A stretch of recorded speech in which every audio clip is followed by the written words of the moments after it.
27 साल की खूबसूरत लड़की जिसे 60 साल के बुजुर्ग से प्यार हो गया। और मोहब्बत की इंतहा तो देखिए, उस लड़की ने शादी के महज कुछ दिनों के भीतर ही अपने पति की जान ले ली। लेकिन सबसे हैरानी की बात तो यह है कि जिस बुढ़े शख्स के इश्क में वो लड़की पागल हो गई, वो कोई और नहीं बल्कि उस लड़की का सगा फूफा है। ये दोनों बहुत ही बेहतर जानते थे कि इनका रिश्ता समाज और कानून की नज़र में पूरी तरह अवैध है। बावजूद इसके ये दोनों छिप कर एक दूसरे से मिलने लगे और इन दोनों के बीच सब कुछ हुआ। इनका ये रिश्ता 15 साल तक यूं ही चलता रहा। लड़की की जितनी उम्र होती है उससे 2 गुना से ज्यादा फूफा की उम्र है, लेकिन उन दोनों का रिश्ता समाज और परिवार की नजरों से बचकर परवान चढ़ने लगा। धीरे धीरे कई साल का वक्त गुजर गया और एक दिन बुआ ने अपने पति और भतीजी को बंद कमरे में शर्मनाक आपत्तिजनक हालत में देख लिया। बुआ जोर से चिल्लाई, ये क्या कर रहे हो तुम दोनों? बुआ की आवाज सुनते ही दोनों के होश उड़ गए। आनन फानन में लड़की यानी भतीजी और फूफा उस बुआ के पति दोनों कमरे से बाहर निकले और बुआ को समझाने लगे। लेकिन बुआ को समझ में आ गया कि जिस लड़की को वो मासूम बच्ची समझ रही है, असल में वो लड़की हवस के नशे में चूर हो चुकी है, जिसकी नज़र में रिश्ता और उम्र कोई मायने नहीं रखती। परिवार को आखिरकार इन दोनों के रिश्ते के बारे में पता चल गया, जिसके बाद परिवार ने लड़की की शादी करवा दी। लेकिन शादी के महज 1 महीने के अंदर ही दूल्हे को बहुत ही बेरहमी से मार दिया गया। उस दूल्हे को गोलियों से छलनी कर दिया गया और कातिल कोई गैर नहीं बल्कि खुद उसकी दुल्हन है, जो खुद तो 27 साल की है, लेकिन उसे अपने 60 साल के फूफा से प्यार हो गया। और सबसे चौंकाने वाली बात तो यह है कि दुल्हन ने शादी के मंडप में ही अपने दूल्हे के कत्ल की पूरी साजिश रची थी। नमस्कार, आदाब, सत श्री अकाल। मैं हूं मोहम्मद आसिफ दुलार और आप देखना शुरू कर चुके हैं हमारी खास पेशकश केस डायरी विद आसिफ दुलार। दोस्तों, जिस तरह इंदौर की सोनम ने अपने पति राजा रघुवंशी की हत्या करवाई, वैसा ही मामला बिहार के औरंगाबाद से सामने आया है।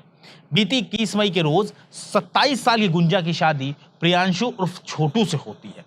प्रियांशु जमींदार परिवार का बेटा है।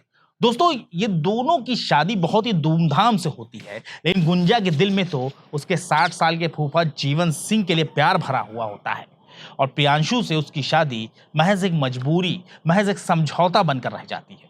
शादी के मंडप में गुंजा के चेहरे पर अजीब सी उदासी थी, लेकिन किसी को यह नहीं पता था कि गुंजा इसी मंडप में अग्नि के साथ फेरे लेते हुए ही अपने पति के कत्ल की प्लानिंग कर रही है। यहीं पर उसने तय कर लिया कि वो किसी भी हाल में अपने नए नबेले पति प्रियांशु से छुटकारा पा कर रहेगी। लेकिन छुटकारा पाने का इतना खौफनाक तरीका होगा, इसके बारे में शातिर से शातिर अपराधी भी नहीं सोच सकते, क्योंकि बिना किसी दुश्मनी के कोई किसी का कत्ल करवा दे, ये भला कैसे मुमकिन है। बात बीती 24 जून रात की है। गुंजा का पति प्रियांशु सिंह वाराणसी के चंदौली में अपने रिश्तेदार के घर से लौट रहा होता है। गुंजा लगातार अपने पति से फोन पर बात कर रही होती है। बातचीत के दौरान ही गुंजा उससे उसकी लोकेशन की जानकारी जुटाती रही। किसी भी खतरे से अनजान प्रियांशु अपनी पत्नी के प्यार में चूर वो लगातार अपनी सारी जानकारी, अपनी सारी लोकेशन गुंजा को बताता रहा और गुंजा वो पूरी जानकारी एज इट इज सुपारी किलर को देती रही। प्रियांशु को यह बिल्कुल नहीं पता होता है कि कुछ कदम की दूरी पर मौत उसका इंतजार कर रही है। प्रियांशु जब भीमनगर रेलवे स्टेशन पर उतरा तो उसे लेने के लिए गांव के 2 लड़के भी पहुंचे थे। प्रियांशु उनके ही साथ घर के लिए रवाना होता है, लेकिन नवीनगर थाना क्षेत्र के लेम्बो खाप गांव के पास रास्ते में सुपारी किलर ने प्रियांशु के जिस्म में गोलियां दाग दी। गोलियां लगते ही प्रियांशु लहूलुहान होकर सड़क पर गिर गया और कॉन्ट्रैक्ट किलर मौके से फरार हो गए। वहीं दूसरी तरफ प्रियांशु के साथ मौजूद उन दोनों लड़कों ने उसे अस्पताल पहुंचाया, लेकिन इलाज के दौरान ही बेचारे प्रियांशु की मौत हो गई। शादी को महज 1 महीने का वक्त ही गुजरा था कि बेचारे प्रियांशु को गोलियों से छलनी कर दिया गया। प्रियांशु के कत्ल की खबर जब परिवार को मिली तो बस कोहराम मच गया। किसी को यह समझ ही नहीं आ रहा होता है कि आखिर प्रियांशु की ऐसी किससे दुश्मनी हो गई जो उसे जान से मार दिया गया। पुलिस मामले की तफ्तीश शुरू करती है और फिर इस कांड की जांच एसआईटी को सौंप दी जाती है। एसआईटी ने इस मामले में कई लोगों को उठाया, सभी से पूछताछ की गई, लेकिन कोई फायदा हासिल नहीं हो सका। फिर जब प्रियांशु की कॉल डिटेल चेक की गई तो पता चला कि उसकी आखिरी कॉल उसकी पत्नी गुंजा की थी। एसआईटी ने बहुत ही खामोशी के साथ गुंजा के इतिहास और उसकी कॉल डिटेल को खंगालना शुरू किया तो एक से बढ़कर एक चौंकाने वाले खुलासे होने लगे। वहीं पता चला कि प्रियांशु के कत्ल के वक्त गुंजा ने एक अनजान नंबर पर 50 से ज्यादा बार बात की थी। बस क्या था, आखिरकार प्रियांशु की पत्नी गुंजा को ही पुलिस ने गिरफ्तार कर लिया। उसके बाद जब पुलिस की पूछताछ में गुंजा ने जब अपनी जुबान खोली तो यकीन जानिए ऐसे ऐसे खुलासे हुए कि खुद पुलिस टीम के भी पैरों तले जमीन खिसक गई। गुंजा ने खुद पुलिस को बताया कि वो बचपन से ही अपने फूफा जीवन के घर में रहने लगी थी। वो वहीं रहती और पढ़ाई करती। उस वक्त गुंजा नाबालिग बच्ची होती है। बावजूद इसके उसका क्रिमिनल माइंड और हवस दोनों ही उसकी उम्र से ज्यादा हो गए। गुंजा और उसके फूफा जीवन सिंह के बीच नाजायज रिश्ता पनपने लगता है। वो दोनों एक ही घर में रहते थे, लिहाजा मिलने जुलने में और कुछ भी करने में कोई दिक्कत नहीं होती। गुंजा को पता था कि उसका फूफा उससे 2 गुनी उम्र का है। बावजूद इसके वो हवस के नशे में अंधी हो गई। इस साल अप्रैल के महीने में बुआ ने गुंजा और अपने पति को शर्मनाक हालत में देख लिया। वो दोनों कमरे में थे और चुपचाप रंगरलियां मना रहे थे और बुआ ने ये बात गुंजा के माता पिता तक पहुंचा दी।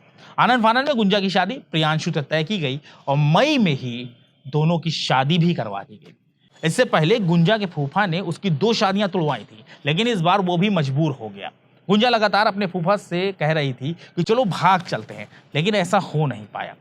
लिहाजा गुंजा ने खुद ही प्रियांशु के कत्ल की पूरी कहानी रच डाली और उसे जान से मरवा दिया।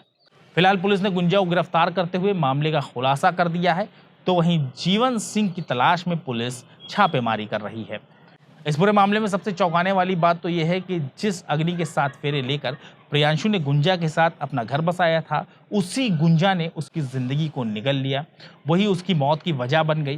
जाहिर सी बात है, अगर उस वक्त गुंजा अपने परिवार के खिलाफ चली जाती और वो शादी से इनकार कर देती तो यकीनन प्रियांशु जिंदा होता। और गुंजा के परिवार को भी ये समझना चाहिए था कि अगर वो जबरदस्ती अपनी बेटी की शादी किसी से करवा रहे हैं तो उसका आने वाला जो भविष्य वो बहुत बेहतर नहीं होता, और वही भविष्य इतना खौफनाक होगा इसके बारे में भी किसी ने नहीं सोचा था। और शादी के आखिरकार 1 महीने के बाद गुंजा ने सुपारी किलर्स के जरिए अपने पति को मौत के घाट उतरवा दिया। ऐसी सच्ची घटना के साथ हम बहुत जल्द आपके सामने हाजिर होंगे। तब तक के लिए हमारी टीम को इजाजत दीजिए और अपना ख्याल रखिए।